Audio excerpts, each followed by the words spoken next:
Natalie Hartwell had always trusted her instincts. As a financial consultant, she had built her career on reading patterns others missed, on noticing the small inconsistencies in spreadsheets that revealed larger problems. Numbers did not lie. People did. And for the past 3 months, her husband Chad had become a column of figures that refused to balance. It started small. So small, she convinced herself she was imagining things. Chad came home at the usual time, kissed her on the cheek with the same familiar pressure, asked about her day with the same inflection he had used for 12 years of marriage. He helped their 6-year-old daughter Ivy with homework, loaded the dishwasher, folded laundry while watching the evening news. On paper, nothing had changed. But Natalie had spent 15 years analyzing what existed between the lines, and between the lines of her marriage, something fundamental had shifted. Chad was present, but absent. His body occupied space in their home, but his mind lived somewhere else entirely. When she spoke to him, there was a half-second delay before he responded, as if he had to travel back from a distant place to hear her words. His phone, once left carelessly on kitchen counters and bedside tables, now remained constantly in his pocket. He checked it compulsively, the way people checked their reflection in mirrors, reassuring themselves of something only they could see. Their bedroom had become a polite arrangement between strangers. Chad still slept on his side of the bed, still set his alarm for 6:30 in the morning, still kissed her goodnight, but the kiss landed somewhere near her forehead, a gesture performed by muscle memory rather than desire. When was the last time he had really looked at her? When was the last time his hand had reached for hers without prompting? She could not remember, and that terrified her more than anything else. Natalie tried to rationalize it. Chad worked long hours as a hospital administrator. The pressure was immense. Budget cuts, staffing shortages, regulatory demands. Of course he was distracted. Of course he seemed tired. She was tired too. They were both tired. That was marriage after 12 years, after a child, after building careers and managing a household, and navigating the 1,000 small negotiations that comprised a shared life. This was normal. This was just a phase. But her instincts, honed by years of finding truth in numbers, refused to be silenced. Something was wrong. She felt it the way she felt an approaching storm, a change in atmospheric pressure that preceded the rain. On a Tuesday evening in late September, Natalie sat in her home office reviewing a client portfolio. Ivy was upstairs in her bedroom, supposedly reading before bed. Chad had come home 20 minutes earlier, eaten dinner with them, and retreated to the living room with his laptop. The house felt heavy with unspoken words, thick with the kind of silence that demanded to be broken. Natalie closed her laptop and walked to the living room. Chad sat on the sofa, blue light from his screen illuminating his face. He looked younger in that light, or perhaps just unfamiliar. How long had it been since she had really studied his features? The small scar above his left eyebrow from a childhood accident, the way his jaw tightened when he concentrated, the slight graying at his temples that made him look distinguished rather than old. "Chad," she said softly. He looked up, and for just a moment, she saw something in his eyes. Guilt? Fear? The expression vanished so quickly she wondered if she had imagined it. "Yeah? Are we okay?" The question hung between them like a physical object. Chad's fingers stilled on the keyboard. He smiled, but the smile did not reach his eyes. "Of course we are. Why would you ask that?" "I don't know. You just seem distant lately, like you are somewhere else, even when you are here. Work has been stressful. You know how it is at the hospital right now. We are implementing new software systems, and everyone is resisting the change. It has been exhausting." The explanation was reasonable, logical, but it felt rehearsed, like a speech he had prepared for precisely this question. Natalie wanted to push further, to ask the questions that clawed at her throat. "Are you happy? Do you still love me? Is there someone else?" But she swallowed the words. She was not ready to hear the answers. "Okay," she said instead. "I just wanted to make sure." Chad returned his attention to his laptop. The conversation closed. Natalie went back to her office, but she could not focus on the numbers in front of her. She stared at her computer screen until the figures blurred together, until she could no longer tell assets from liabilities. That night, she lay awake while Chad slept beside her, or pretended to sleep. She could not tell any more. The man beside her was both completely familiar and entirely unknown. 12 years of marriage, and she felt like she was sleeping next to a stranger. The next morning was a Wednesday. Natalie woke at 6, showered, dressed in the navy suit she wore when she needed to feel confident. She made breakfast for Ivy, packed her lunch, braided her dark blonde hair into the neat plait she loved. Chad came downstairs already dressed for work, accepted the coffee she handed him, kissed Ivy on the top of her head. "I have meetings all day," he said. "I will probably be home around 7. "Okay," Natalie replied. He left without kissing her goodbye. She told herself it did not matter. It was just a kiss. Just a small omission in a morning routine. But she felt its absence, like a missing tooth, her tongue constantly returning to the empty space. Natalie dropped Ivy at school and drove to her office. She had 3 client meetings scheduled, presentations she had prepared meticulously, but throughout the day, her mind kept drifting. She found herself staring at her wedding ring, twisting it around her finger. White gold, simple and elegant, the way she had wanted it 12 years ago. Chad had proposed on a beach at sunset, the kind of romantic gesture that seemed borrowed from a movie. She had said yes without hesitation. She had been so certain then. When had the certainty faded? That evening, Natalie came home before Chad. She picked up Ivy from after-school care, listened to her daughter's excited chatter about the art project they had made, about her best friend Emma who had lost another tooth, about the class hamster who had escaped its cage. Ivy's world was still whole and uncomplicated. Natalie wanted to preserve that innocence for as long as possible. They were making dinner together when Ivy said casually, "Mommy, can I go to the park with Daddy again this Saturday?" Natalie paused, knife hovering over the bell pepper she was slicing. "What do you mean, honey?" "Like last Saturday, when Daddy took me to the park and I played with my friend." "What friend?" Ivy shrugged, her 6-year-old attention already drifting. "I don't know her name. She is little like me. Her mommy talks to Daddy a lot." The knife slipped. Natalie felt the blade nick her finger, watched a thin line of blood appear. She set the knife down carefully and ran her finger under cold water. The pain was sharp and clarifying. "Tell me about last Saturday, baby. What park did Daddy take you to?" "The big one, with the swings and the slide that goes really fast. Daddy sat on the bench with the lady, and I played with her daughter. She has brown hair like me." Natalie's heart hammered against her ribs. She kept her voice steady. "What lady, Ivy?" "My friend's mommy. She is nice. She gave me a granola bar when I was hungry." "And Daddy knows her?" "I think so. They talked a lot." "Can we go again?" "I like playing with her. She let me use her bucket in the sandbox." Natalie finished preparing dinner on autopilot. She smiled at Ivy, asked more questions about school, acted as though her entire world had not just shifted on its axis, but inside, something cold and certain had crystallized. This was not paranoia.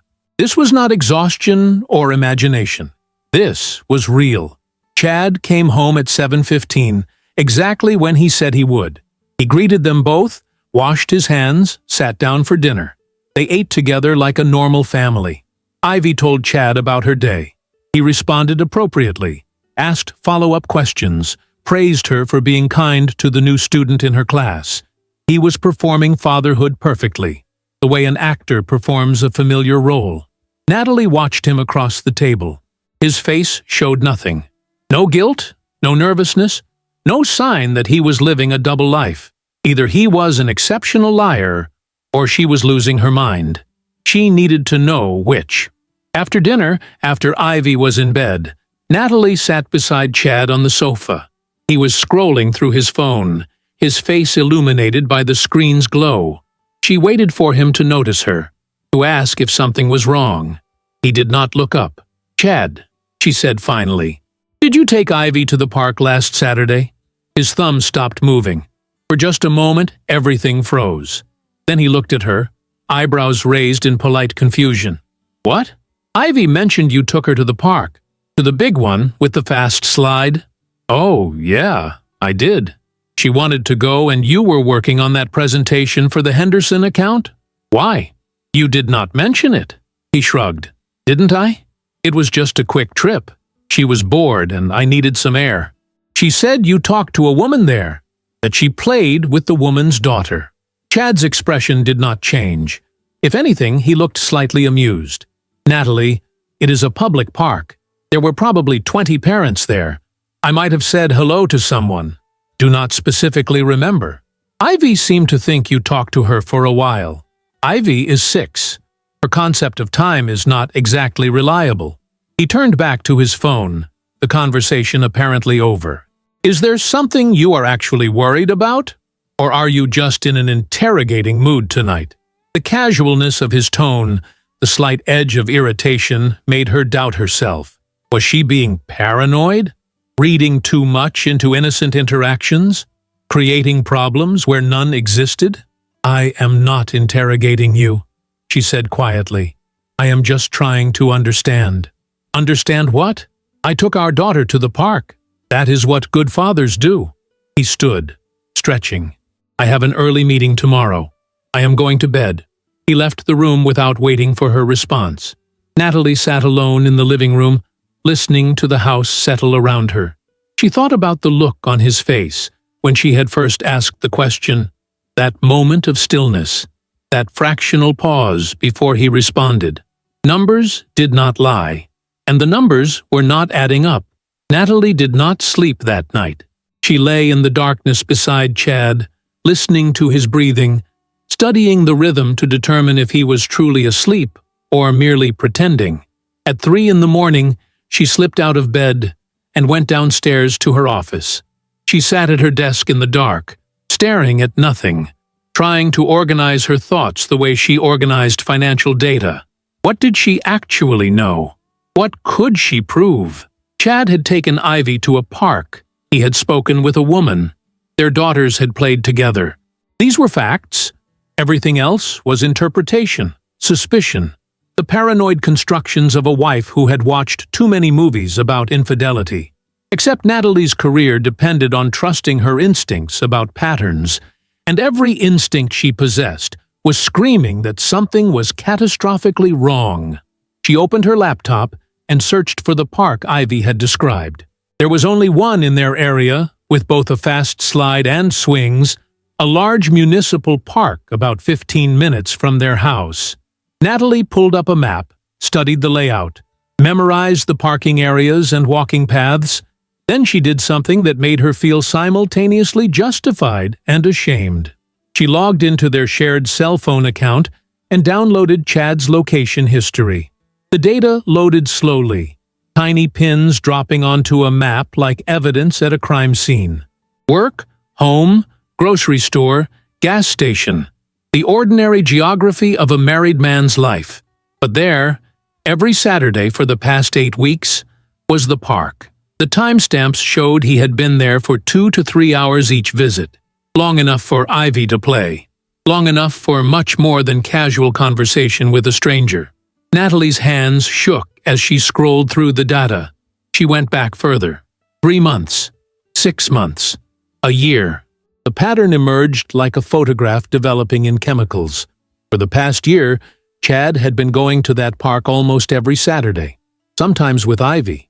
Sometimes, according to the timestamps, alone on weekday afternoons when he should have been at work. She checked his credit card statements next, pulling up their joint account.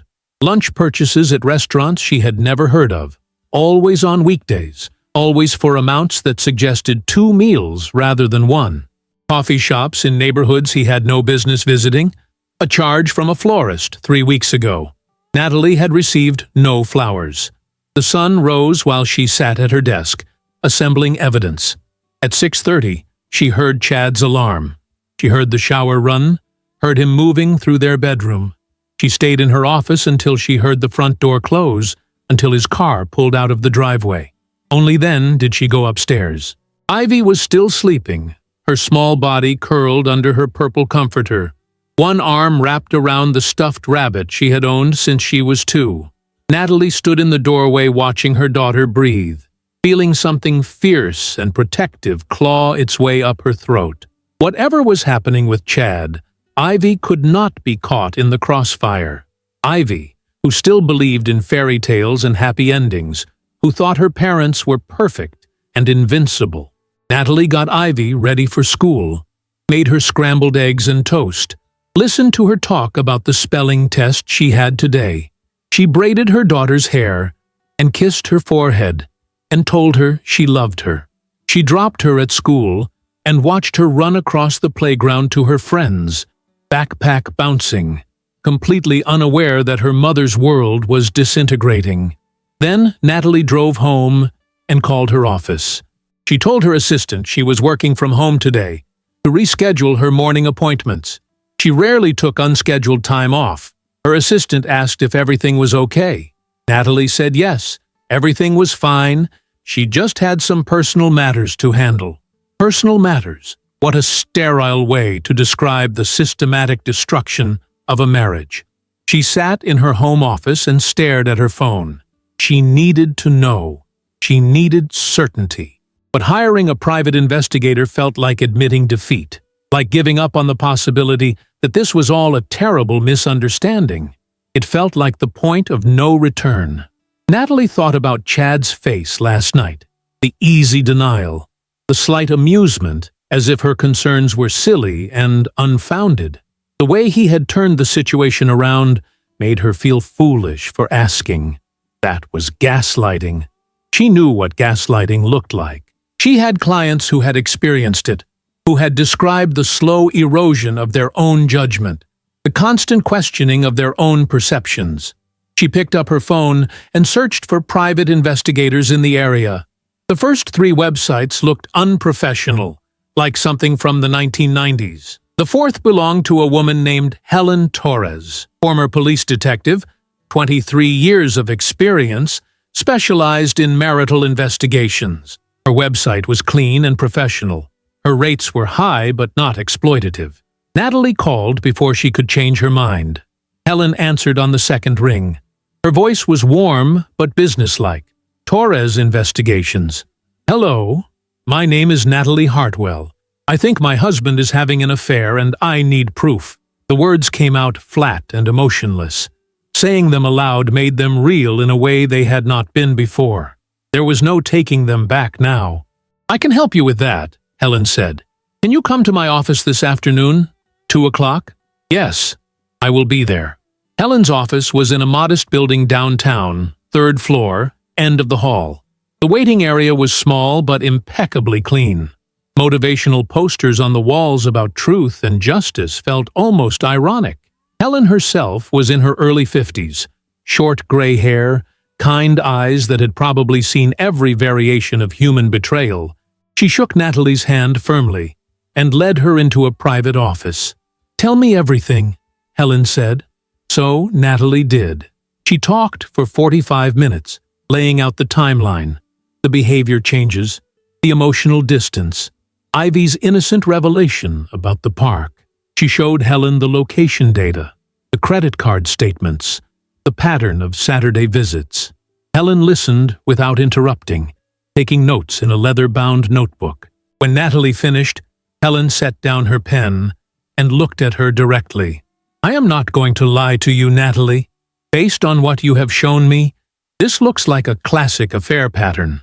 The regular schedule, the secrecy, the gaslighting when confronted. I have seen this hundreds of times. So, what do? You hire me to get you proof, photographs, videos, documentation. If you decide to divorce, you will need evidence. If you decide to try to save the marriage, you need to know exactly what you are working with. Right now, you have suspicions. I can give you facts. How long will it take? Usually 48 to 72 hours for a case like this. Your husband has an established routine. That makes things easier. I will follow him this Saturday to the park. I will document who he meets, what they do.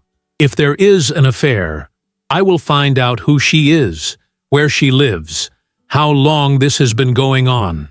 And if there is nothing, if I am just paranoid, Helen's expression softened. Then I will tell you that, and you will have peace of mind. But Natalie, in 23 years, I have only been hired by someone who was wrong 3 times. Your instincts are probably correct. Natalie signed the contract and wrote a check for the retainer. $5,000 to destroy her marriage, or to confirm it was already destroyed. She walked out of Helen's office feeling numb. She sat in her car in the parking garage for 20 minutes, hands on the steering wheel, unable to turn the key. This was real now. She had taken action. There was no pretending anymore. That evening, Chad came home at 7. He kissed Ivy, asked about her spelling test, praised her for getting 9 out of 10 words correct. He ate the dinner Natalie had prepared, a chicken casserole that tasted like cardboard in her mouth. He helped clean up, loaded the dishwasher, wiped down the counters. The perfect husband performing his perfect routine. "How was your day?" he asked her while they cleaned. "Fine. Busy. The Henderson account is moving forward." "That is great." He was not really listening. His attention was already drifting toward his phone on the counter. "How was yours?" "Long. Budget meetings all afternoon. You know how exciting those are." Lies came so easily to him now. Or perhaps they always had, and she was only now learning to hear them. Natalie wondered how many lies he had told her over the past year. Hundreds? Thousands? Every "I love you" and "I will be home late" and "nothing is wrong," potentially hollow, potentially calculated. "Chad," she said suddenly, "are you happy?" He looked at her, surprised by the question. "What? Are you happy? In our marriage? With our life together?" He dried his hands on the dish towel, taking time to formulate his answer. "Of course I am." "Why would you ask that?" "I just feel like we have been disconnected lately. Like we are living parallel lives instead of a shared one." "That is just life, Natalie. We both work. We have a kid.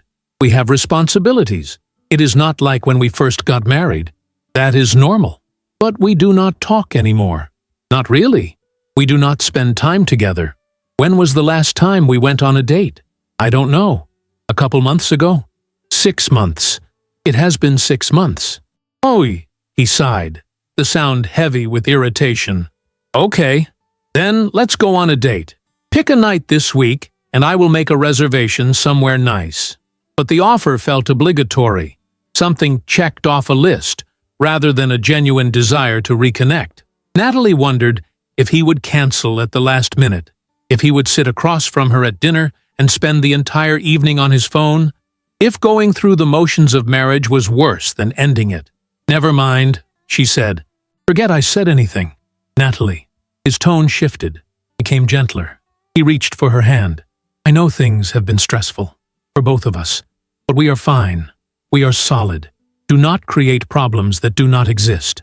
She looked at their joined hands. His grip was loose, easily broken. She could pull away, and he would not fight to hold on. She could feel the truth in the weakness of his touch. "Okay," she said. He squeezed her hand once and let go, satisfied that the moment of conflict had passed. He picked up his phone and walked toward the living room. Natalie stood alone in the kitchen, surrounded by the debris of their family dinner, and felt the weight of all her suspicions settle into certainty. Saturday morning arrived with brutal sunshine. Natalie woke early, before Chad, before Ivy. She showered and dressed in casual clothes, jeans and a sweater. She made coffee and sat at the kitchen table, watching the clock.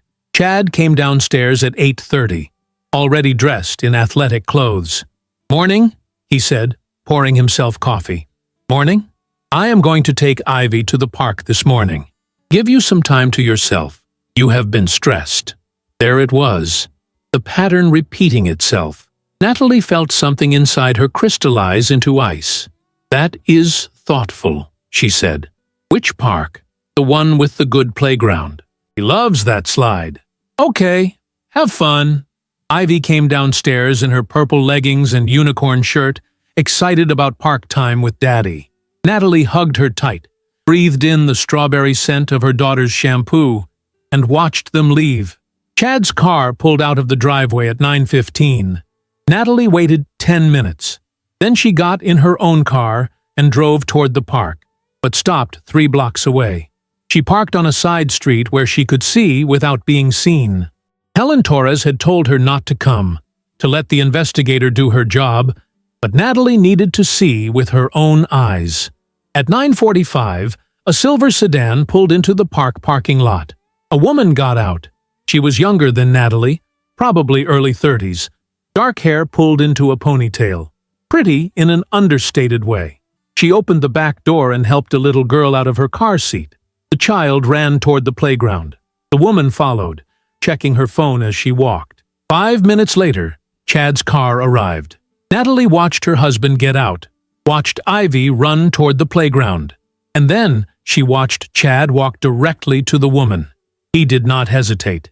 He knew exactly where to find her. They sat on a bench together while the children played. Their body language was intimate, not touching, but close, leaning toward each other. Chad laughed at something she said. Natalie had not seen him laugh like that in months. She took photographs with her phone. Her hands were shaking so badly she was not sure if the images would be clear. But she needed her own documentation, her own evidence that this was real, that she was not imagining things, that her marriage was actually ending right there on a sunny Saturday morning while children played on swings and slides. She watched for an hour. Chad and the woman talked continuously. At one point, he touched her hand briefly. The gesture was so casual, so natural, that it spoke of familiarity, of routine. This was not a new relationship. This was established, comfortable, real. Natalie drove home before they could see her. She sat in her driveway for 10 minutes, crying for the first time since this all started. Not loud, dramatic sobs, just silent tears streaming down her face, wetting her collar. She cried for the marriage she thought she had, for the man she thought she knew, for the family she thought was solid and unbreakable. Then she wiped her face, went inside, and waited for Helen Torres to call. Helen called at 4:30 that afternoon. Natalie was in her bedroom, staring at the ceiling, listening to Ivy and Chad play a board game downstairs. Their laughter drifted up through the floorboards, ordinary and domestic, a soundtrack to the disintegration of everything Natalie had built. "I have what you need," Helen said without preamble. "Can you meet me at my office in an hour?" "Yes, I will be there." Natalie went downstairs and found Chad and Ivy sprawled on the living room floor, game pieces scattered between them. Ivy was winning, judging by her triumphant expression. "I need to run out for a bit," Natalie said. "An issue with a client. I will be back in a couple hours." Chad looked up, barely registering her words. "Okay, we are good here." She drove to Helen's office with the radio off, needing the silence. The city moved around her, people going about their normal Saturday evenings, completely unaware that Natalie's entire existence was collapsing. How many of them were living lies, too? How many marriages were held together by nothing but routine and denial? Helen's office was empty except for the two of them. She led Natalie into the conference room and laid out a manila folder on the table. It was thick, bulging with documents and photographs. Natalie stared at it, not yet ready to open it, not yet ready to see the evidence that would destroy her life. "Before you look," Helen said gently, "I want you to prepare yourself. What is in here is comprehensive, and it is damning." Natalie opened the folder. The first photographs showed Chad and the woman at the park that morning. They were clear, professional, undeniable. Chad laughing, the woman touching his arm, both of them watching their daughters play, looking for all the world like a couple, like a family. "Her name is Vanessa Klein," Helen said. "She is 30 years old, works as a nurse at Regional Medical Center, the same hospital where your husband works." Of course it was someone from his workplace. The oldest cliché in the book. Natalie turned the page. More photographs. Chad and Vanessa at a restaurant, sitting across from each other at a corner table, leaning in close. The timestamp showed a Tuesday afternoon, 1:15, when Chad should have been in budget meetings, when Ivy should have been in school. That was taken 3 days ago, Helen explained. I followed him on his lunch break. They were there for an hour and 45 minutes. Another photograph. Chad and Vanessa in the hospital parking lot, standing by her car, his hand on her lower back, her smiling up at him. Intimate, familiar, real. How long? Natalie's voice came out as a whisper. How long has this been going on? Based on what I could verify through social media, credit card records, and interviews with a few discreet sources, at least 2 years. Possibly longer.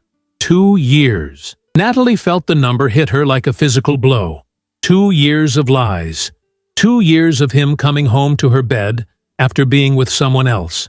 2 years of family dinners and weekend trips and birthday parties, all of it built on deception. There is more, Helen said carefully. Vanessa Klein is married. Her husband is Theodore Klein, an orthopedic surgeon, also at Regional Medical Center. They have been married for 9 years. They have 3 children, ages 8, 6, and 4. Natalie looked up sharply. She is married? With children? Yes. And according to my sources, her husband has no idea about the affair. He works long hours, does a lot of surgeries. Classic setup for this kind of situation. Natalie's mind raced. Another betrayed spouse. Another family built on lies. Children who had no idea their mother was living a double life. The scope of the devastation was staggering. I also have audio, Helen continued. She pulled out a small recording device and pressed play. Chad's voice filled the room, so familiar it made Natalie's chest ache. I know it is hard. I know you are tired of waiting, but I need to find the right moment. I cannot just leave out of nowhere. There's Ivy to think about, and Natalie's family is close to mine. It has to be done carefully. Vanessa's voice, softer, pleading. I understand. I do. But it has been 2 years, Chad. 2 years of sneaking around, of lying to everyone. I love you. I want a real life with you. I want to wake up next to you every morning, not just steal a few hours here and there. I know. I want that too. I promise. It will happen. Just give me a little more time. What about Theodore? What about my kids? This is destroying me, living like this. We will figure it out together. Both of us will leave. We will handle the fallout. But we have to be smart about it. Strategic. I trust you. I just hope it is soon. I am so tired of pretending. Helen stopped the recording. The silence that followed was deafening. Where did you get this? Natalie asked. Vanessa's car. Small tracking and recording device. Completely legal in this state when investigating infidelity. I placed it Thursday afternoon when she was at work. They met for coffee yesterday after her shift ended. That conversation happened in her car before they both went home to their respective families. Natalie stared at the photographs spread across the table. Her husband's face, relaxed and happy in a way he never looked at home anymore. Vanessa's expression, open and trusting. 2 people who believed they were in love, who believed they were the victims of their own circumstances rather than the architects of devastation. What do I do now? Natalie asked. That is up to you. Some people confront immediately. Some people wait and plan. Some people try counseling. Though I will tell you honestly, with an affair this long and this planned, counseling rarely works. He is already emotionally divorced from you. He is just waiting for the logistics to align. And her husband, Theodore? What about him? Does he know? Not yet, but he should. An idea began forming in Natalie's mind, a cold, calculated idea that felt both foreign and completely natural. She had spent her entire career analyzing complex situations and finding optimal solutions. This was just another problem to solve. The variables were emotional rather than financial, but the principle was the same. Can you find him for me? Natalie asked. Can you arrange for me to meet with Theodore Klein? Helen studied her carefully. Yes, I can do that, but Natalie, be very careful. Confronting the other spouse can go badly. Emotions run high. People do unpredictable things. I am not going to do anything unpredictable. I am going to do exactly what needs to be done, which is, I am going to tell him the truth. And then we are going to confront them together. Helen leaned back in her chair, a small smile playing at her lips. That is actually brilliant. The two betrayed spouses presenting a united front. It will be devastating for them. Good. They deserve to be devastated. Helen pulled out her laptop and started typing. Theodore Klein works at Regional Medical Center, but he also has a private practice. According to his schedule, which I can access through the hospital's public portal, he has consultations on Monday mornings. I can arrange for you to be there, ostensibly as a patient. You meet him, explain the situation in private, show him the evidence. Do it. Helen made the arrangements while Natalie sat in the conference room, studying the photographs of her husband with another woman. She tried to feel something other than cold fury, tried to find sadness or grief or even relief, but there was only ice. Chad had made his choices. He had lied to her face for 2 years. He had used their daughter as cover for his affair. He had gaslit her when she questioned him, made her feel paranoid and unreasonable. He deserved whatever consequences came next. You are scheduled for Monday at 9 in the morning, Helen said. Consultation for shoulder pain. Theodore Klein's office is on the 3rd floor of the medical building attached to the hospital. I will give you all the evidence in a thumb drive. Show it to him in private. See if he is willing to work with you. Thank you, Helen. One more thing. I know you are angry right now, and you have every right to be. But when you confront Chad, do not lose control. Stay calm. Stay factual. People like him rely on emotional chaos to deflect and deny. If you stay calm, you maintain power. Natalie nodded. She understood power dynamics. She understood leverage. And right now, she held all the leverage. She drove home with the evidence secured in her purse. The sun had set, leaving the sky bruised purple and orange. Beautiful and terrible at the same time. When she walked into the house, Chad and Ivy were in the kitchen making dinner. Pasta with marinara sauce, Ivy's favorite. "Mommy!" Ivy ran to her, wrapping small arms around Natalie's waist. "We are making spaghetti!"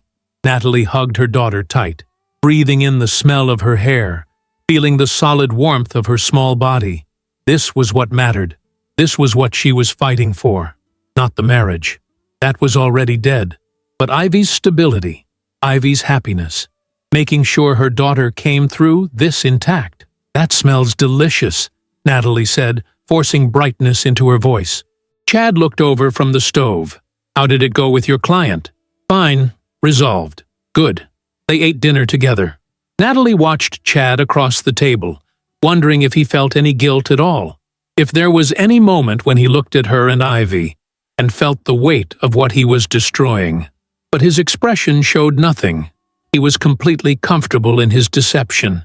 It had become his normal. After dinner, after Ivy was in bed, Chad retreated to his laptop in the living room.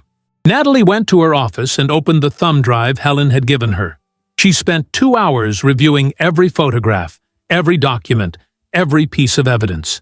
She memorized timelines and locations. She prepared herself the way she prepared for major client presentations. Facts, figures, irrefutable proof. Sunday passed in surreal normalcy.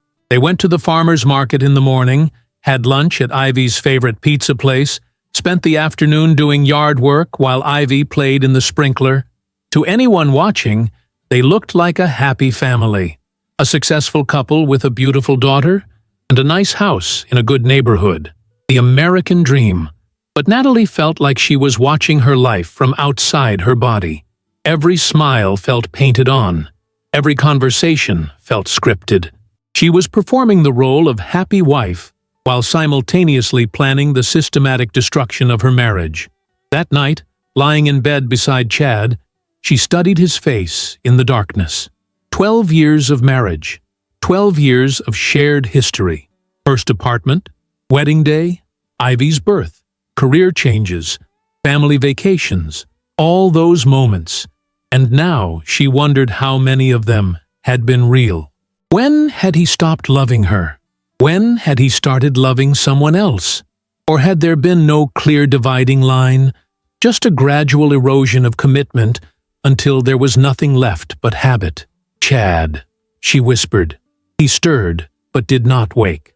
She reached out and touched his shoulder, feeling the familiar shape of him. Once, she had known this body as well as her own. Now it felt foreign, a landscape she no longer had permission to explore. "I know," she whispered into the darkness. "I know everything." He slept on, unaware, untroubled, safe in his web of lies. Monday morning arrived cold and clear. Natalie dressed carefully, professional but not severe. Navy blazer, gray slacks, low heels. She dropped Ivy at school, kissed her goodbye, watched her run toward the building. Then she drove to Regional Medical Center. The medical building was modern and sterile, all glass and chrome. Theodore Klein's office was on the 3rd floor, down a long corridor lined with examination rooms. The waiting area was empty. Natalie checked in with the receptionist, gave her fake name, sat in one of the uncomfortable plastic chairs. At 9 sharp, a nurse called her name. She followed into a consultation room. The nurse took fake vital signs, asked about the shoulder pain Natalie did not have, made notes in a chart. Then she left, promising the doctor would be in shortly. Natalie waited, heart pounding. This was it, the point of no return. Once she showed Theodore the evidence, once she set this plan in motion, there would be no going back. Her marriage would be over. The life she had built would be dismantled. Everything would change. The door opened. Theodore Klein walked in, tall and distinguished, probably in his early 40s. Graying temples, confident posture. He looked like what he was, a successful surgeon, competent, trustworthy, someone you could count on to fix what was broken. He looked at the chart, then at Natalie. "Miss Anderson, I understand you are having shoulder pain?" "No," Natalie said quietly. "I am here to talk to you about your wife." Theodore froze. "Excuse me? My name is not Anderson. It is Natalie Hartwell. My husband is Chad Hartwell, the hospital administrator, and for the past 2 years, he has been having an affair with your wife, Vanessa." The color drained from Theodore's face. He stood completely still for a moment, processing. Then he carefully closed the door and sat down in the chair across from her. "You better have proof," he said, his voice tight. Natalie pulled out the thumb drive and handed it to him. "I have more than proof. I have documentation, photographs, and audio recordings. Everything you need to know is on here." Theodore held the thumb drive like it was a live grenade. "How long have you known?" "I suspected for 3 months. I had it confirmed 4 days ago." "And you are telling me because?" "Because they are both destroying our families. Because our children deserve better. And because I think we should confront them together." Theodore stared at her for a long moment. Then he stood, walked to his desk, and plugged the thumb drive into his computer. Natalie watched his face as he clicked through the files, watched shock turn to pain, turn to fury, watched a good man's world shatter in real time. When he finished, he ejected the drive and handed it back to her. His hands were shaking. "When?" he asked. "Thursday afternoon, after your wife's shift ends at 3. They will meet in the hospital parking lot. If the pattern holds, they will go to her car to talk before going home to their families. That is when we confront them, together, with all the evidence, so they cannot deny, cannot lie their way out." "Why Thursday? Why not now?" "Because I want them to think they are safe. I want them comfortable, and I want you to have time to process this, to decide what you want to do about your marriage, to arrange childcare if you need it. I have thought this through carefully, Theodore. Trust me."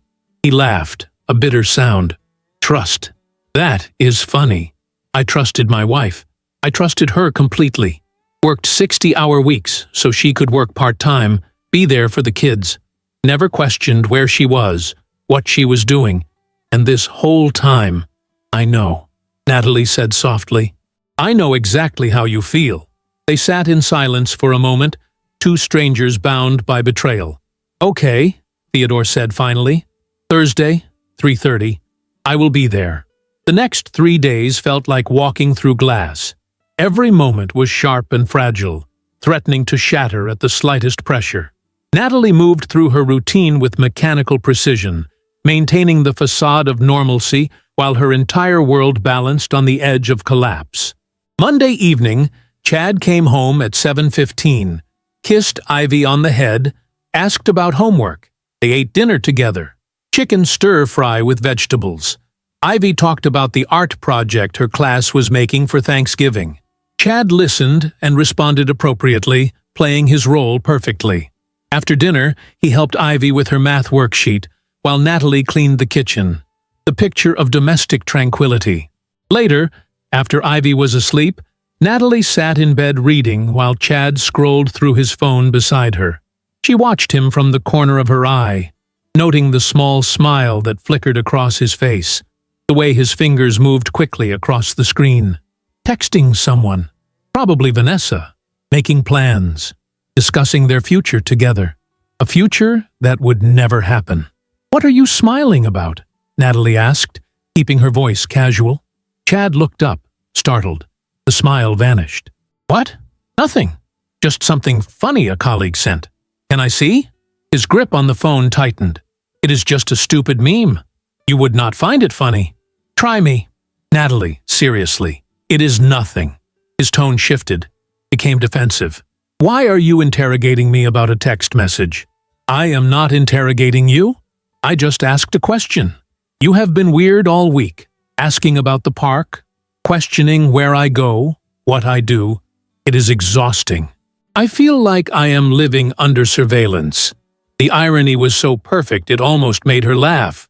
He was living under surveillance, had been for days, and the evidence of his betrayal was documented in meticulous detail on a thumb drive in her purse. "I am sorry," she said instead. "You are right. I have been stressed. Work has been intense." Chad relaxed slightly. "I know. Me too. Budget season is killing me. I am just tired. Tired of lying," she thought. Tired of maintaining two separate lives. Tired of coming home to the wife who was supposed to believe every word he said. "We should go to bed," she said. "It is late." They turned off the lights.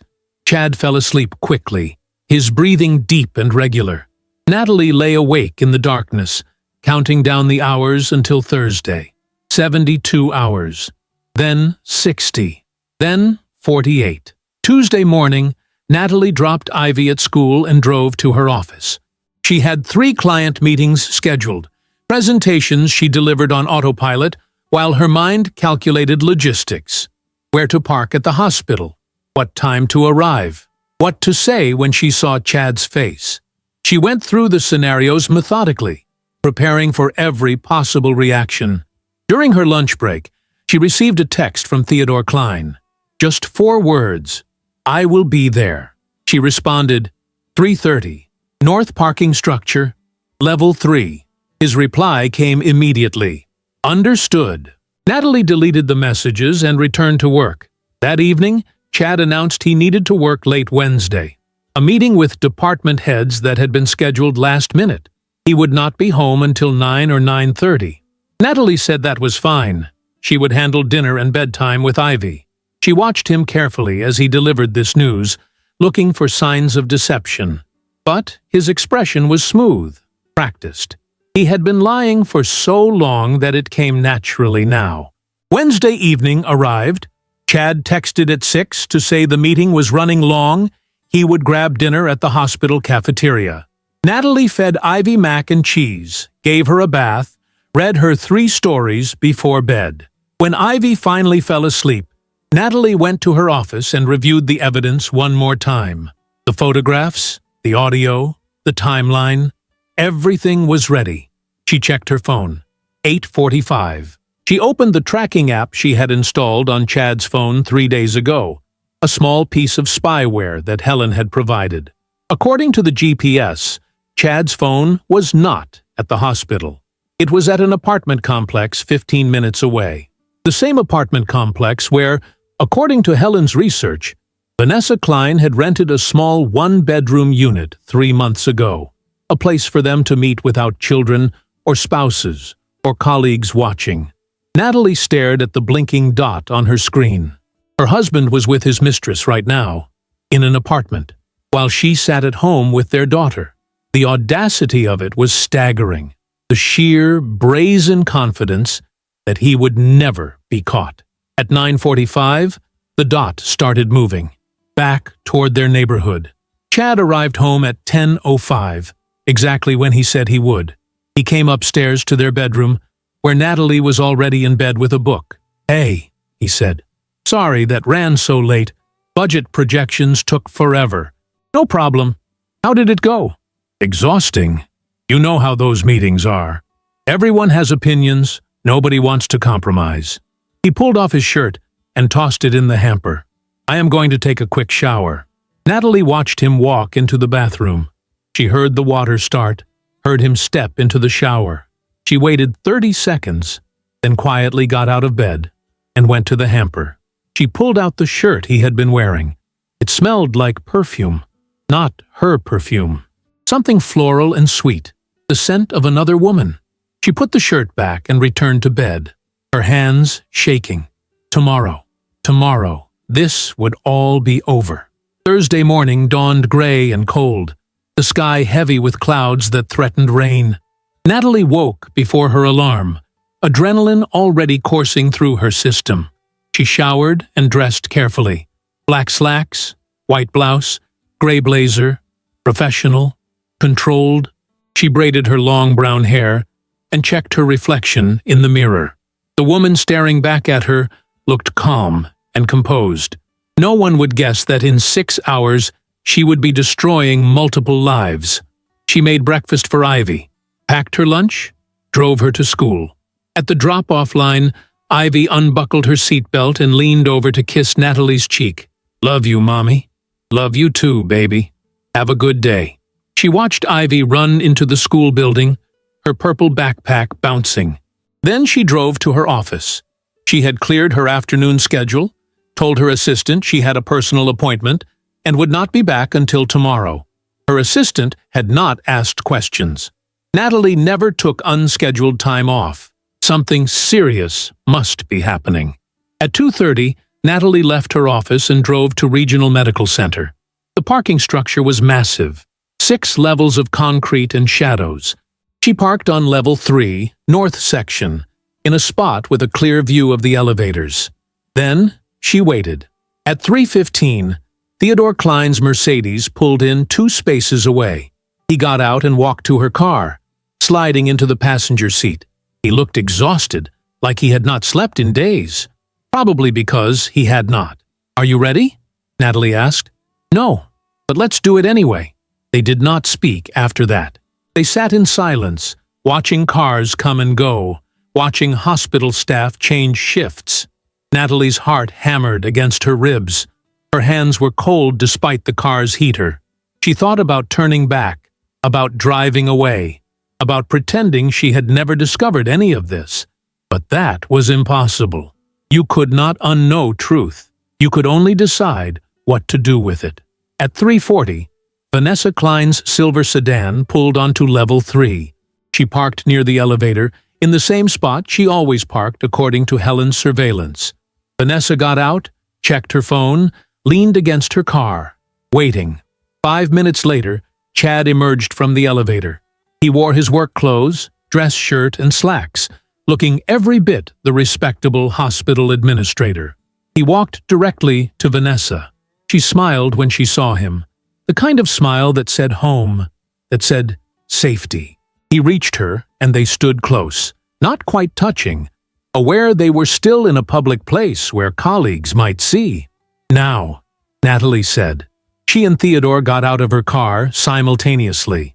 They walked toward Chad and Vanessa, their footsteps echoing in the concrete structure. Chad saw them first. His expression went through a rapid progression of emotions: confusion, recognition, panic. He froze completely, his face draining of color. Vanessa followed his gaze and turned. When she saw Theodore, she gasped, actually stumbled backward against her car. Natalie stopped 3 feet from Chad. Theodore stopped beside her, facing his wife. The four of them formed a terrible tableau in the gray afternoon light. "Hi, honey," Natalie said, her voice calm and steady. Surprise? Chad's mouth opened, but no sound came out. He looked between Natalie and Theodore, his mind visibly scrambling for an explanation, for an escape route. "What are you doing here?" he finally managed. His voice was too high, too tight. "Did something happen? Is Ivy okay?" "Ivy is fine. She is at school, completely unaware that her father is a liar and a cheater." "What?" "Natalie, I do not know what you think is happening here, but—" "Do not," she interrupted, her voice sharp. "Do not insult me by lying to my face. Not anymore." Theodore stepped forward, his attention on Vanessa. "How long?" His voice was rough with emotion. "How long have you been sleeping with him?" Vanessa's eyes filled with tears. "Theo, please, I can explain. This is not what it looks like." 2 years, Natalie answered for her. They have been having an affair for at least 2 years, meeting at the park with their children, having lunches during work hours, renting an apartment for their secret meetings. 2 years of systematic, deliberate betrayal. Chad found his voice, shifting immediately to offense. "You followed me? You spied on me? That is insane, Natalie.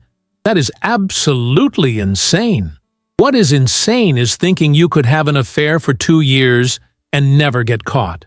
What is insane is using our daughter as cover to spend time with your mistress. What is insane is lying to my face every single day while planning your exit strategy. I have no idea what you are talking about. Yes, Vanessa and I work together. Yes, we are friends. But you have twisted everything into something it is not because you are paranoid and controlling." Vanessa jumped on the defense. "He is right. We work together. We have coffee sometimes. That is all. You cannot destroy my marriage, my career, based on paranoid suspicions." Theodore laughed, a harsh sound. "Paranoid? Show them." Natalie pulled out her phone and opened the photos. She held it up so both Chad and Vanessa could see. Photographs of them at the restaurant, leaning close across the table. At the park, sitting together while children played. In the hospital parking lot, his hand on her lower back. Chad's face shifted. Those are taken out of context. Those are innocent moments between colleagues. Are they?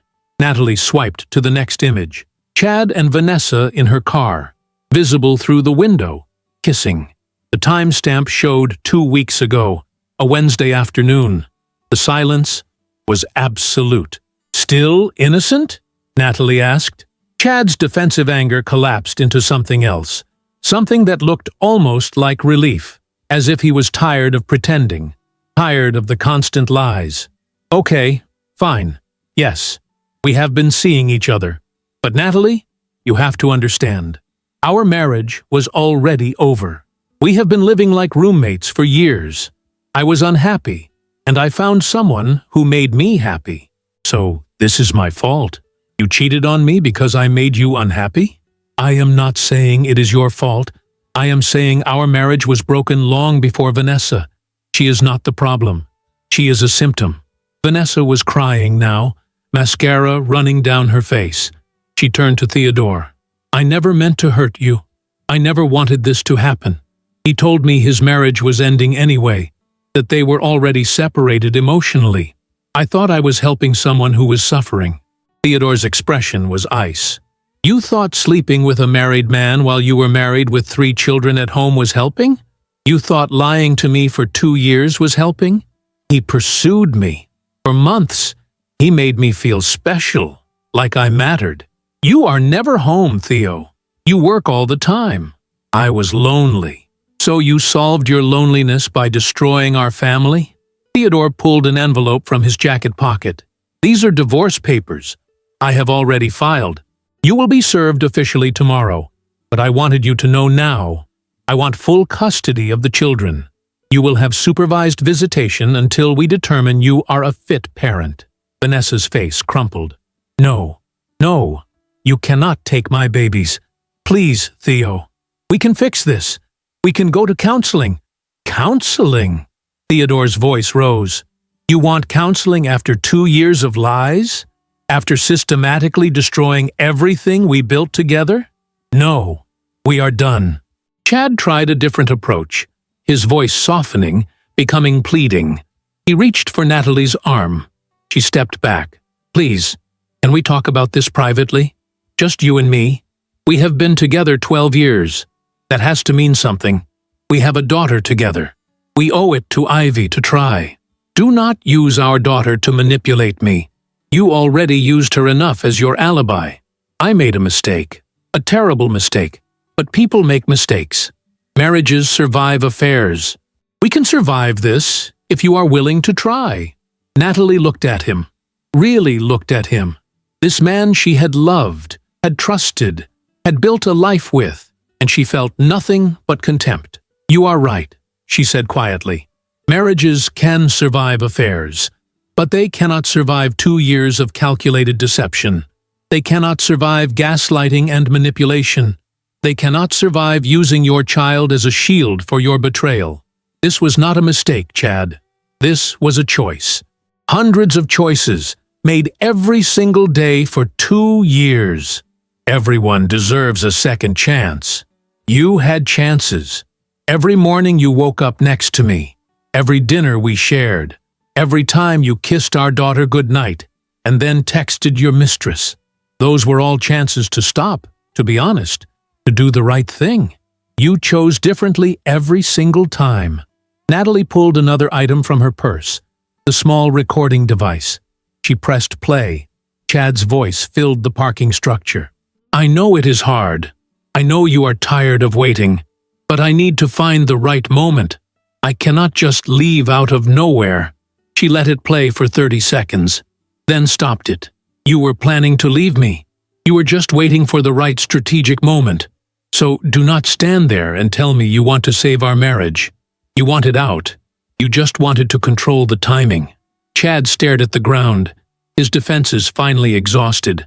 Vanessa made one last desperate play. She grabbed Theodore's arm.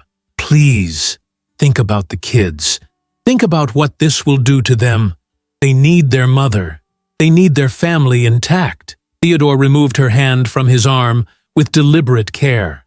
They need a mother who has integrity, who keeps her commitments, who does not teach them that betrayal is acceptable. You are not that mother right now. Maybe someday you will be, but not today.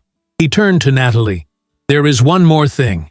I contacted Human Resources yesterday, filed a formal complaint about workplace misconduct. Chad is Vanessa's supervisor. Their relationship violates hospital policy. There will be an investigation. They will both face consequences. Chad's head snapped up. You cannot do that. That will destroy my career. You destroyed your own career when you decided to sleep with a subordinate.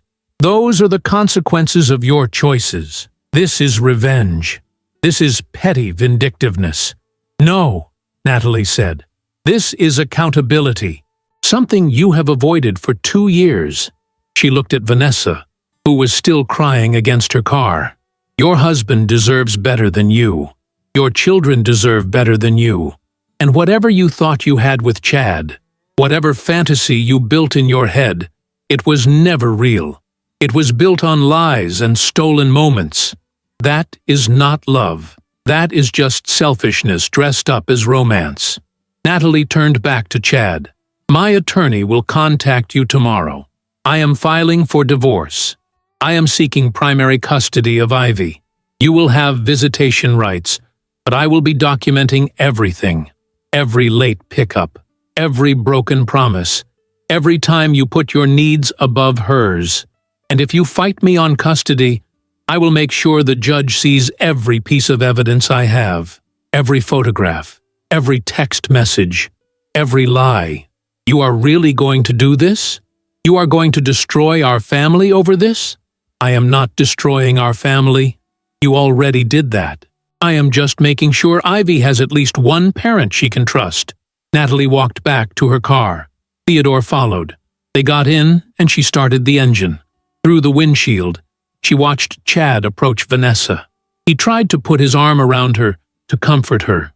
She shoved him away violently, screaming something Natalie could not hear through the glass.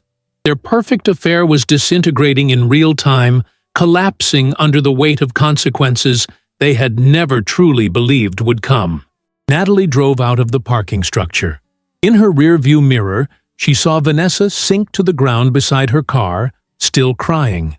Chad stood over her, hands hanging uselessly at his sides, looking lost. She felt no satisfaction, no triumph, just a cold, clear certainty that she had done what needed to be done. "Thank you," Theodore said quietly from the passenger seat. "For what?" "For having the courage to do this. I would have lived in denial forever. Would have kept believing the best of her until there was nothing left of me. We both deserved the truth. What happens now? Now we rebuild. Separately. But at least on foundations that are real." She drove Theodore back to his car. He got out, paused with the door open. "If you need anything during the divorce process, a recommendation for an attorney, or just someone who understands, call me." "Thank you." "Same to you." He closed the door and walked to his Mercedes. Natalie sat alone in her car for a long moment, processing what had just happened. Then she drove to Ivy's school for pickup. Her daughter came running out, face bright with joy. "Mommy, we made turkeys out of handprints today. Want to see?" "I would love to see." She drove them home, made dinner, helped with homework, read bedtime stories, maintained the routine that kept Ivy's world stable and safe. At 8:30, Chad still had not come home. Natalie was not surprised. At 9:15, her phone rang. Chad's name on the screen. She let it go to voicemail. He called again. Again, she let it ring. The third time, she answered. "We need to talk," he said. His voice sounded hollow. "No, we do not. My attorney will be in touch tomorrow." "Natalie, please. Just give me 5 minutes." "Why? So you can try to manipulate me again? Make promises you have no intention of keeping?" "No, Chad. We are done talking. The only conversations we will have from now on will be about Ivy's schedule and well-being. Everything else goes through lawyers. I never wanted it to end like this." "How did you want it to end? With you leaving me for her after you had everything perfectly arranged? After you had convinced yourself I was the villain and she was your salvation? You wanted an ending that let you feel like the good guy. Sorry, you do not get that. I did love you. Once. Maybe. But you stopped. And instead of being honest about it, you lied for 2 years. That is what I cannot forgive. Not the affair. The lies." She hung up, turned off her phone, sat in the darkness of her living room, and finally let herself cry. Not for Chad, not for the marriage, but for the future she had imagined, for the family that would never be whole again, for Ivy, who would grow up with divorced parents and weekend custody arrangements and 2 separate houses. Tomorrow would bring lawyers and logistics and difficult conversations. But tonight, Natalie let herself grieve. The morning after the confrontation, Natalie woke to an empty house. Chad had not come home. His side of the bed remained untouched, the sheets still crisp and cold. She lay there for a moment, staring at the ceiling, waiting for the panic to hit. But it never came. Instead, she felt something unexpected. Relief. The pretending was over. The exhausting performance of normalcy had ended. Whatever came next would at least be real. She got up, showered, and dressed. She made coffee and sat at the kitchen table, watching the sunrise paint the sky in shades of orange and pink. Beautiful and terrible, like everything else lately. At 7, she heard movement upstairs. Ivy padding down the hallway, still in her pajamas, hair tangled from sleep. "Morning, baby," Natalie said, forcing brightness into her voice. "Morning, Mommy." "Where is Daddy?" The question she had been dreading. Natalie pulled Ivy into her lap, smoothing her daughter's hair. "Daddy had to work early today, but he loves you very much." Ivy accepted this without question, the way 6-year-olds accepted so many things. Her world was still safe, still predictable. Natalie would do everything in her power to keep it that way. She took Ivy to school, kissed her goodbye, watched her run toward her friends. Then she drove to the office of Margaret Chen. No, not Chen.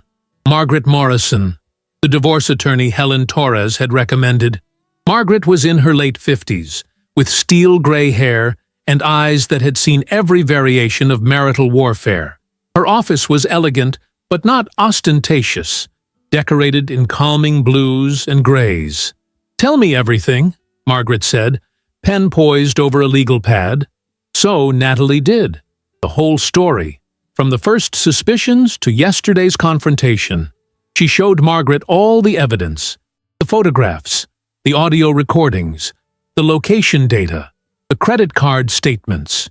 2 years of betrayal, documented in meticulous detail. Margaret reviewed everything in silence, making occasional notes. When Natalie finished, Margaret set down her pen and looked at her directly. "You have an exceptionally strong case. The evidence is comprehensive and irrefutable. With the proof of infidelity, the financial documentation, and the fact that he used your daughter as cover, we can petition for primary custody. He will get visitation, but you will have the final say on major decisions regarding her upbringing. That is all I want. Ivy needs stability. What about assets? Do you want to pursue a more aggressive division?" Natalie thought about it. She could make this ugly. Could fight for every dollar, every piece of furniture, every shared memory reduced to a line item on a balance sheet. But what would that accomplish? Chad had already lost what mattered. His integrity, his family, his future with Vanessa, which would crumble under the weight of reality and consequences. "I want what is fair," Natalie said. "Equitable division, child support, but I do not want to bleed him dry. I just want to move forward." Margaret smiled slightly. "That is remarkably mature. Most of my clients want blood. I wanted blood yesterday. Today, I just want peace." Margaret drafted the initial paperwork while Natalie waited. Petition for divorce citing irreconcilable differences and infidelity. Request for primary custody. Proposed division of assets. It took 2 hours, and when it was done, Natalie's hand shook as she signed the documents. 12 years of marriage, reduced to legal terminology and notarized signatures. "I will have these served to him at work tomorrow," Margaret said. "Be prepared. He will likely try to contact you, to convince you to reconsider. Do not engage. All communication should go through me from this point forward. Understood." Natalie left Margaret's office and sat in her car for a long time. Her phone showed 17 missed calls from Chad, 12 text messages. She read them without responding. They followed a predictable pattern. Anger, then denial, then pleading, then blame. "You are destroying our family over a mistake. Ivy will hate you for this. I thought we could work through anything. This is your fault too. You pushed me away. Vanessa means nothing. It was just physical. I am begging you. Please do not do this." Natalie deleted the messages. She forwarded the calls to voicemail. Margaret was right. Engaging would only give him ammunition, only open doors that needed to stay closed. Over the next 3 weeks, the machinery of divorce ground forward with bureaucratic efficiency. Chad was served at work, causing a scene that became hospital gossip within hours. The Human Resources investigation proceeded, interviewing witnesses, reviewing security footage of Chad and Vanessa leaving together during work hours, entering her car, spending extended time in the parking structure. Within 2 weeks, both received official reprimands. Chad was demoted from his administrative position. Vanessa was transferred to a different department.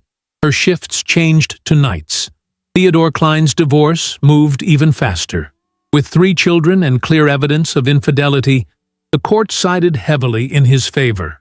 He got primary custody. Vanessa received supervised visitation every other weekend. The house, the savings, the investments, all divided in his favor. She moved into a small apartment, the same one she had rented for her affair, now her permanent residence. The irony was not lost on anyone. Chad tried everything to change Natalie's mind. He showed up at the house unannounced, forcing her to threaten a restraining order. He sent flowers with cards that said, "I am sorry," and "Please forgive me." He called her parents, her friends, anyone who might advocate on his behalf, but Natalie had shown them all the evidence. There were no advocates left. One evening, about a month after the confrontation, Chad came to pick up Ivy for his first overnight visitation. He had moved into a small apartment across town, sparsely furnished. Sad in the way places become sad when occupied by people who had lost everything. Natalie answered the door, keeping her expression neutral. "Hi," Chad said. He looked terrible. He had lost weight. Dark circles shadowed his eyes. Gray had spread through his temples. "Is Ivy ready?" "She is upstairs getting her backpack. She will be down in a minute." They stood in awkward silence. Chad shifted his weight from foot to foot. "How are you?" "Fine." "Natalie, I know you do not want to hear this, but I need to say it. I am sorry. Truly, deeply sorry. I destroyed everything good in my life because I was selfish and stupid. I know I cannot fix this. I know you will never forgive me, but I need you to know that I regret it. Every day. Every single day." Natalie studied him, this broken man who used to be her husband. She felt nothing. No anger, no satisfaction, no sadness. Just a vast, empty distance. "Okay," she said. "That is it? Just okay? What do you want me to say, Chad? That I forgive you? I do not. That I understand? I do not. You made choices that destroyed our family. Now we all live with the consequences. Do you think, maybe someday, we could be friends? For Ivy's sake? Maybe. Someday. But not today." Ivy came running downstairs, backpack bouncing. "Daddy!" She threw herself into his arms. Chad held her tight, his eyes closing, and for a moment Natalie saw real pain in his face. Whatever else he had done, he loved his daughter. That, at least, was real. "Be good for Daddy," Natalie said, kissing Ivy's forehead. "I will pick you up tomorrow at 6. She watched them drive away, her daughter waving from the back window. Then she went inside and closed the door. The house felt huge and empty. Silent in a way it had not been in years, but it was her silence now, her space, her life to rebuild. The divorce was finalized 3 months later. Natalie received primary custody of Ivy. Chad got visitation every other weekend and 1 evening per week. The house was sold, assets divided. Natalie bought a smaller place closer to Ivy's school, a cozy 2-bedroom with a backyard and good light. She decorated it carefully, creating spaces that felt warm and safe. Ivy's room was painted lavender, filled with her favorite things. A fresh start. Chad moved into a better apartment. He began therapy, addressing whatever had driven him to risk everything. He showed up on time for visitation, never missed a payment. He was trying, in his broken way, to be a better father. Natalie appreciated that, even if she could never forgive the husband he had been. Vanessa's life collapsed more spectacularly. The affair with Chad ended within days of the confrontation, both of them blaming the other for the exposure. She lost her marriage, her home, primary custody of her children. Her night shift hours made parenting difficult. Her supervised visitations with her kids were strained, her children angry and confused. She tried reaching out to Chad several times, but he blocked her number. The fantasy had died the moment reality intruded. What they thought was love had only been the thrill of secrecy, the dopamine rush of forbidden desire. Without that, nothing remained. Theodore Klein threw himself into his children. He cut back his surgical hours, hired a nanny, showed up for every school event and soccer game. His 3 kids struggled initially, but with therapy and routine, they adjusted. Natalie saw him occasionally at school functions, their daughters in the same grade. They would nod politely, 2 survivors of the same shipwreck, rebuilding on separate shores. 6 months after the divorce was finalized, Natalie sat in her new kitchen on a Saturday morning, drinking coffee and reading the newspaper. Sunlight streamed through the windows. Ivy was upstairs, still asleep after a sleepover with friends. The house was quiet, but not lonely. Peaceful. Her phone buzzed. A text from Chad. "Can we talk? Not about us. About Ivy." She called him. "What is wrong?" "Nothing is wrong. I just wanted to ask if it is okay if I take her to the Science Museum next weekend. There is a special exhibit on space exploration she has been talking about." "That sounds great. She would love that." A pause. "Thank you for being reasonable about all this, for not using her as a weapon. She is not a weapon. She is our daughter. We both love her. That has not changed." "No, it has not." Another pause. "Are you happy, Natalie?" The question surprised her. She thought about it honestly. "I am getting there. Some days are harder than others. But yes, I think I am happy." "Good. You deserve to be happy." "So do you, Chad. I hope you find that." "I am trying. Therapy helps. Understanding why I made such catastrophically bad decisions, why I was willing to destroy everything. And have you figured it out? Some of it. Fear of aging. Fear of becoming invisible. Vanessa made me feel young and exciting. But it was all illusion. Borrowed time that was never really mine. I threw away something real for something fake. At least you understand that now. For whatever it is worth, I loved you. I know I have said that before, and I know you do not believe me, but I did. I just forgot how to show it, forgot how to protect it, and by the time I remembered, it was too late. Natalie felt something loosen in her chest. Not forgiveness, exactly, but perhaps the beginning of letting go. "I believe you loved me, once, but you also hurt me in ways I am still processing. Maybe one day I will fully heal from that. Maybe not, but I am trying. That is all any of us can do. Try." They ended the call. Natalie set down her phone and looked around her kitchen. This house that was hers. This life that was hers.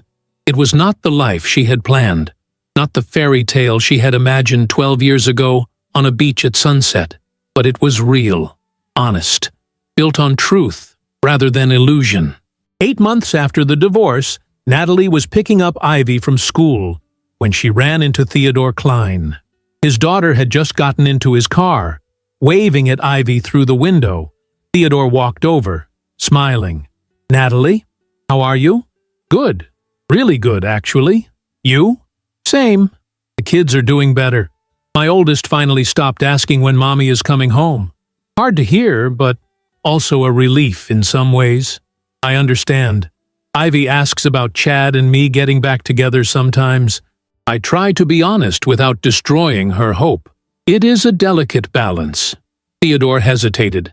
"Listen, I know this might be completely inappropriate, and please feel free to say no, but would you want to get coffee sometime? Not a date. Just two people who have been through similar trauma, comparing notes on survival." Natalie considered. Theodore was handsome, kind, clearly a devoted father, but she was not ready. Not for dating, not for anything that resembled romance. Her life was still too raw, too freshly rebuilt. "Can I be honest?" she said. "Please. I am not ready for anything romantic. Not with you, not with anyone. I am still figuring out who I am outside of my marriage. But I would like to have coffee as friends, as two people who understand what the other has been through." Theodore smiled.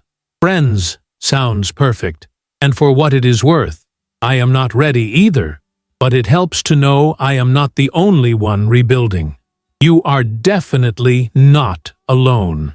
They exchanged numbers, made plans for coffee the following week. As Natalie drove home with Ivy chattering in the back seat about her day, she felt something she had not felt in years. Hope, not for a specific future, not for a particular outcome.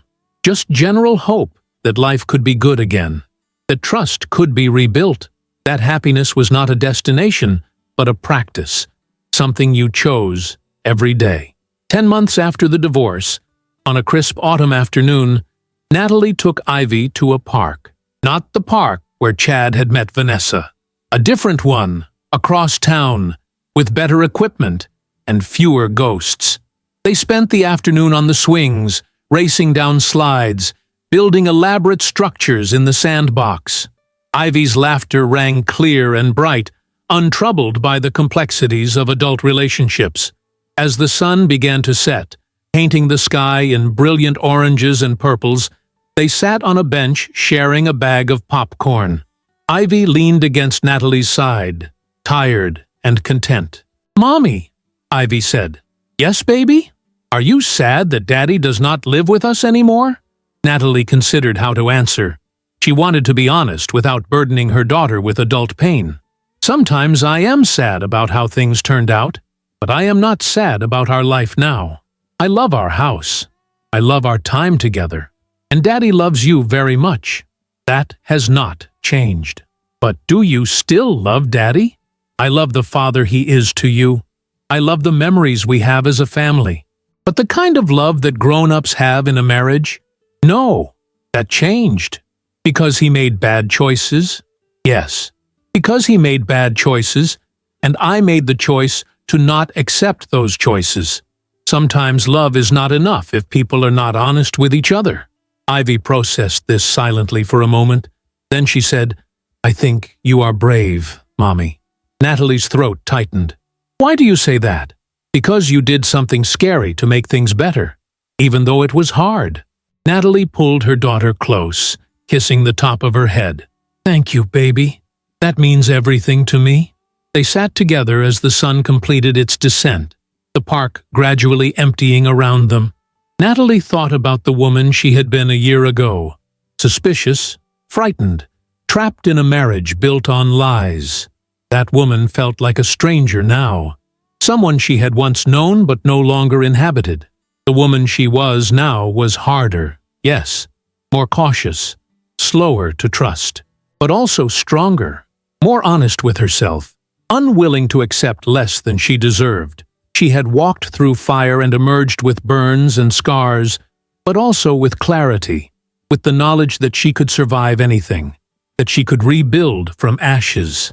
A year after the confrontation in the parking structure, Natalie received an unexpected message from Vanessa Klein. Just 2 sentences. "I know you have no reason to listen to me, but I owe you an apology. You were right about everything." Natalie stared at the message for a long time. She thought about responding, about telling Vanessa exactly how much damage she had caused, how many lives she had helped destroy. But what would be the point? Vanessa was living with the consequences of her choices. Her children barely spoke to her. Her career had stalled. Her fantasy of a life with Chad had evaporated like morning fog. She was already serving her sentence. Natalie deleted the message without responding. Some apologies did not deserve acknowledgement. Some bridges were meant to stay burned. Instead, she called Theodore. They had been meeting for coffee every few weeks, their friendship deepening into something genuine. Not romance, though Natalie sensed the potential there, waiting patiently for both of them to heal enough to explore it. "Hey," she said when he answered, "are you free this weekend? I was thinking maybe we could take the kids to that pumpkin patch outside town. Ivy has been asking about it. That sounds great. My kids would love that. Can I bring the hot chocolate? Only if I can bring the donuts." Deal. They made plans, discussing logistics and schedules, and which day had better weather forecasted. Ordinary conversation between 2 people building something new. Not on the ashes of their old lives, but alongside them. Acknowledging the past without being defined by it. That Saturday, they met at the pumpkin patch. 4 children running through fields of orange, laughing and competing to find the perfect pumpkin. Natalie and Theodore followed behind, talking easily, watching their kids play together without the shadow of betrayal. At one point, Ivy ran back to Natalie, dragging a pumpkin almost as big as she was. "Mommy, look! Can we get this one?" "That is perfect, baby." Theodore's oldest son found one equally massive. The kids compared pumpkins, debating which was better. Theodore caught Natalie's eye and smiled. They did not need to say anything. They both understood. This was not about forgetting the past. It was about choosing to build a future anyway. As the sun set over the pumpkin patch, Natalie lifted Ivy onto her shoulders, her daughter's hands tangled in her hair, her weight warm and solid. They walked toward the car, Theodore and his children beside them, and Natalie felt something she had not felt in years. Complete, not because of a man, not because of a relationship, but because she had fought for herself and won, because she had chosen truth over comfort, because she had rebuilt from ruins and created something better. She thought about the woman she had been in that parking structure a year ago, cold with fury and heartbreak, confronting the man who had destroyed their marriage. That woman had been terrified of what came next, of the empty unknown stretching before her. If Natalie could go back and tell her anything, it would be this: you will survive. You will more than survive. You will become someone stronger, someone braver, someone who knows her own worth and refuses to settle for less. The divorce had not been the end of her story. It had been the beginning of a better chapter, one written in her own words, on her own terms, with characters who deserved to be there. As they loaded pumpkins into the car and buckled in children sticky with hot chocolate and caramel apples, as Theodore squeezed her hand briefly in goodbye, as Ivy chattered about all the things they would carve into their pumpkin, Natalie felt it fully. Peace. Real, hard-won, deeply earned peace. She had walked through the valley of betrayal and emerged on the other side, not unscathed, but whole, not unchanged, but better. The scars remained, would always remain, but they were proof of survival, evidence that she had faced the worst and kept going. That night, after Ivy was asleep, her perfect pumpkin sitting on the porch waiting to be carved, Natalie stood in her kitchen and looked around. This house, this life, this future she was building one day at a time. It was not the fairy tale, but it was real, honest, hers. And that, she realized, was more than enough. It was everything. Outside, the moon rose over her small backyard, painting everything in silver light. Inside, her daughter slept peacefully, dreaming of pumpkins and adventures. And Natalie stood in the quiet house she had made into a home, and felt, for the first time in years, genuinely happy.